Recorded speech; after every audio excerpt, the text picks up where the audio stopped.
Hey YouTube, J-Star here. Welcome back to Belleville. Today I'm working on the layout for Atlanta BrickCon, and the Lego room is kind of in a mess right now.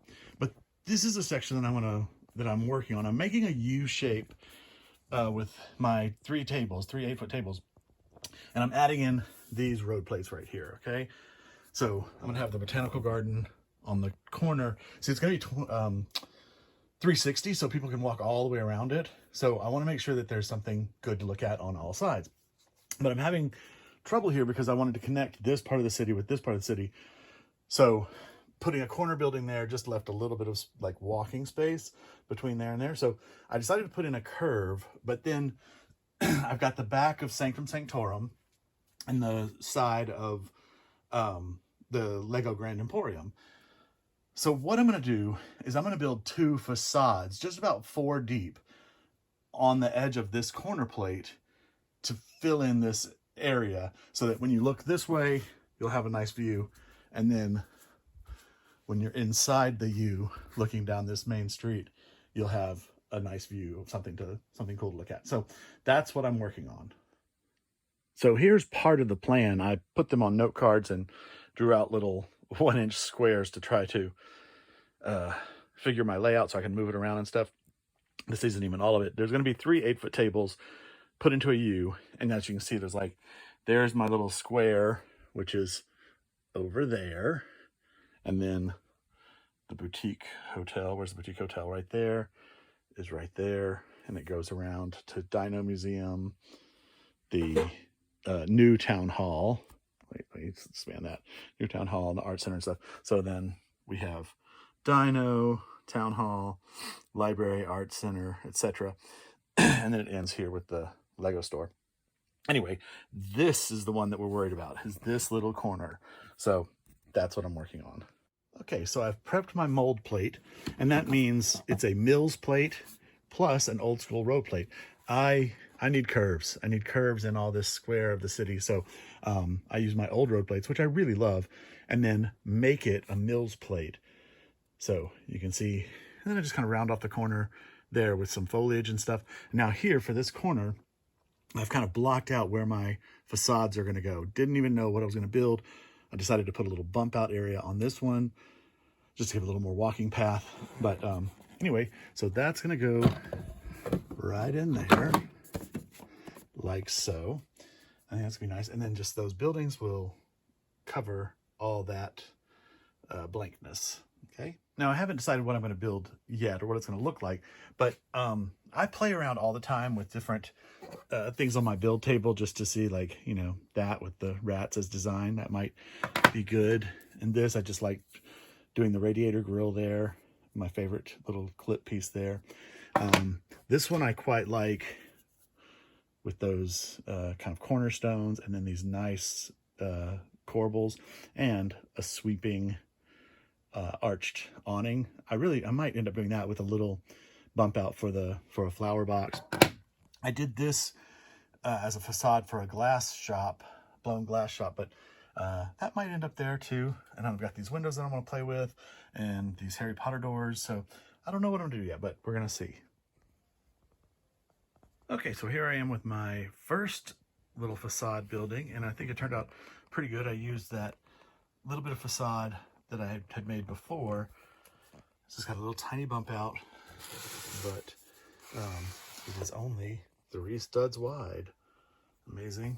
And I did the little corner blocks. Now on this side, I didn't do the corner blocks on the back because they won't be seen. Why waste them? I did use a snot brick that I didn't need to use, but anyway. And then the other thing that I kind of gave the some architectural interest, I've got double windows here, and then a double and a single, and then 2 singles. I think that just helps like give a little bit more character to the building. And now we're going to put it in place. Okay, and what I didn't mention, now it's in place, is that I haven't decided on the roof yet because I wanted to see how it lined up with the Sanctum Sanctorum, see how much of a roof I need to put on it, what I need to do. But I think that's really nice. It kind of caps off that street, and when you look through like that, you're going to see a little bit of the building. And then when you're over here, you'll see that corner, but of course you'll see that building once I get that built. So I think that's pretty cool. I'm excited about this. Facades, who knew? Okay, so I've got the little roof cap on. You can see just a simple inverted slopes, and I put 1x1 cylinders inside, and then I capped it off with a little round jumper with a ball on top. And it doesn't compete too much with the building beside it. So now we have a complete facade there. Pretty cool. Okay, let's go for number 2. And by the way, on the back of this one, you can see the windows are nice and black. That is because I used 6x6 panels and some other fill-in bricks to completely make a solid black back wall. So you wouldn't be able to see the other building through it. So I think that worked out. Okay, so I have the second facade done, except for the pediment. I'll do that in a minute. So I utilized that door and the window box from the other, but I really like those awnings. So I've got the curved awnings going all the way up, which I think is really chic. And then the door is the number 13 door from that Harry Potter set that opens up. It's not a, it's a panel sticker, not a door sticker. So I just cut the doorknob out and made it a real door. And this one I lined with white bricks so that you could have a little bit of definition there. But I think that looks really cool, those two. So let's see what it looks like in the spot. Yeah, really cool. I think that it's just really nice, and it finishes off that corner, covers up those 2 raw buildings, and didn't take too long to build. Now I just have to figure out a pediment for this one. And this is funny, on the back of the, you can't really see it, the windows for the Lego Grand Emporium just happened to line up with the edge of the black facade. No planning, just happenstance. So they still have their view of, well, of an alley, but still something cool. So there we go. Okay, so I've done the pediment, and it's just a simple, it's inverted slopes with the Technic 1x2 brick with a hole in the center. And then I put a Technic pin in it and put the little 1x2 or 1x1 star tiles on there. And I think that just tops it off nicely. Claiming the building for myself, J-Star, it's a little minifigure. I think they look really nice, the 2 buildings. And let's see a street view. Charming neighborhood. And then I added on top of that a little,